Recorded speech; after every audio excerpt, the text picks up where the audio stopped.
good afternoon, or good evening, my beautiful hot messes. My name is Mistress Lavender, and today I'm reading The Art of Seduction by Robert Greene. I'm on page 137. Isolate the victim. Before we begin, make sure to like, comment, and subscribe, and turn your post notifications on. Let's start. An isolated person is weak. By slowly isolating your victims, you make them more vulnerable to your influence. Their isolation may be psychological, by filling their field of vision through the pleasurable attention you pay them. You crowd out everything else in their mind. They see and think only of you. The isolation may also be physical. You take them away from the normal milieu, friends, family, home. Give them the sense of being marginalized, in limbo. They are leaving one world behind and entering another. Once isolated like this, they have no outside support, and in their confusion, they are easily led astray. Lure the seduced into your lair, where nothing is familiar. Keys to seduction. The people around you seem strong and more or less in control of their lives, but that is merely a facade. Underneath, people are more brittle than they let on. What lets them seem strong is a series of nest and safety nets they envelope themselves in. Their friends, their families, their daily routines, which give them a feeling of continuity, safety, and control.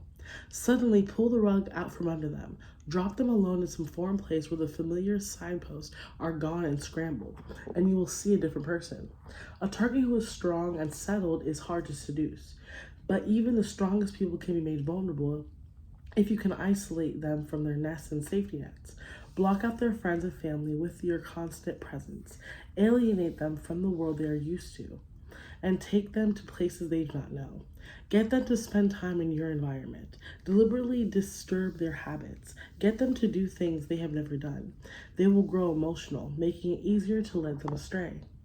Disguise all this in a form of pleasurable experience, and your targets will wake up one day distanced from everything that normally comforts them. Then they will turn to you for help, like a child crying out for its mother when the lights are turned out. In seduction, as in warfare, the isolated target is weak and vulnerable. Your worst enemies in a seduction are often your target's family and friends. They are outside your circle and immune to your charms. They may provide a voice of reason to be seduced. You must work silently and subtly to alienate the target from them. Insinuate that they are jealous of their target's good fortune in finding you, or that they're parental figures who have lost the taste for adventure.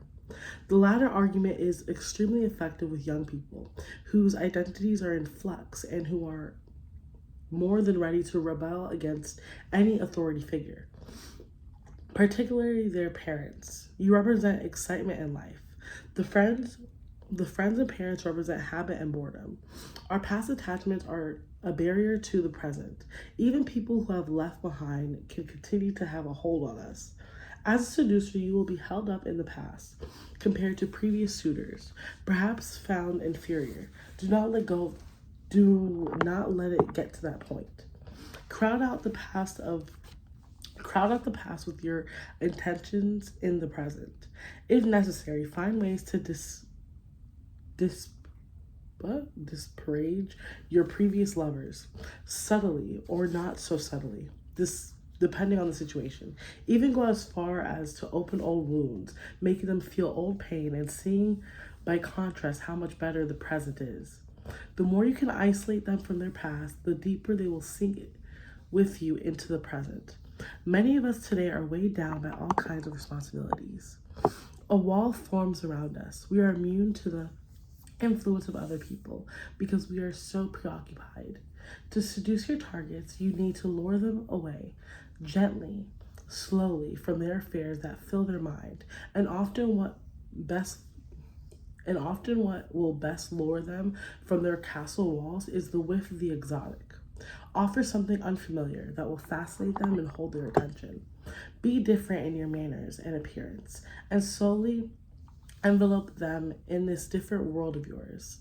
Do not worry that the disruption you represent is making them emotional. That is a sign of their growing weakness. Most people are ambivalent, and on the one hand, they feel confronted by their habits and duties. On the other, they are bored and ripe for anything that seems exotic, that seems to come from somewhere else. The deeper you lure them into your unfamiliar world, the more isolated they become. By the time they realize what has happened, it is too late. The key is isolating your targets psychologically, is to pay them intense attention, to make them feel that there is nothing else in the world but the two of you.